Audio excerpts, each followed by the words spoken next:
BRS working president KTR Yadadri thermal power station పై కీలక వ్యాఖ్యలు చేశారు. ట్విట్టర్ వేదికగా థర్మల్ పవర్ స్టేషన్ వీడియోను షేర్ చేస్తూ యాదాద్రి పవర్ స్టేషన్లో 1-2 యూనిట్లలో బాయిలర్ లైట్స్ ప్రక్రియ విజయవంతమైందని గత వారం ఇంజనీర్లు చెప్పడం ఎంతో ఆనందంగా ఉందని తెలిపారు. మొత్తం సామర్థ్యంతో 4000 మెగావాట్ల సామర్థ్యంతో రాష్ట్ర ప్రభుత్వం నడుపుతున్న దేశంలోనే అతిపెద్ద thermal power point Yadadri thermal power plant అని తెలిపారు. గత బీఆర్ఎస్ ప్రభుత్వం YTPS నిర్వహణను BHELకు అప్పగించిందని, ఈ ప్రాజెక్టు విలువ 20,400 కోట్లు అని చెప్పారు.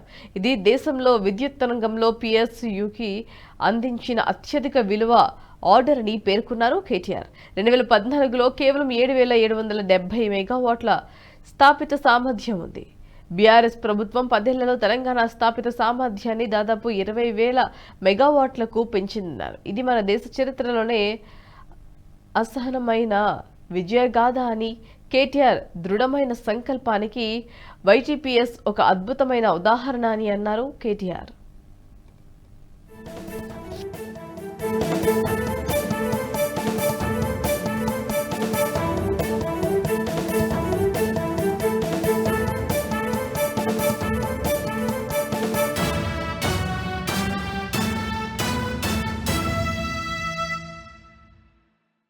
ఈ వీడియో మీకు నచ్చినట్టయితే లైక్ చేయండి, 10 మందికి షేర్ చేయండి. అలాగే కామెంట్ల రూపంలో మీ అభిప్రాయాలను మాతో పంచుకోండి. Nationalist hub group of channels ను సబ్స్క్రైబ్ చేసుకుని తెలుగునాట జాతీయవాద జర్నలిజాన్ని ప్రోత్సహించండి. ఈ వీడియో కింద ఉన్న బెల్ ఐకాన్ పై క్లిక్ చేయడం మర్చిపోవద్దు.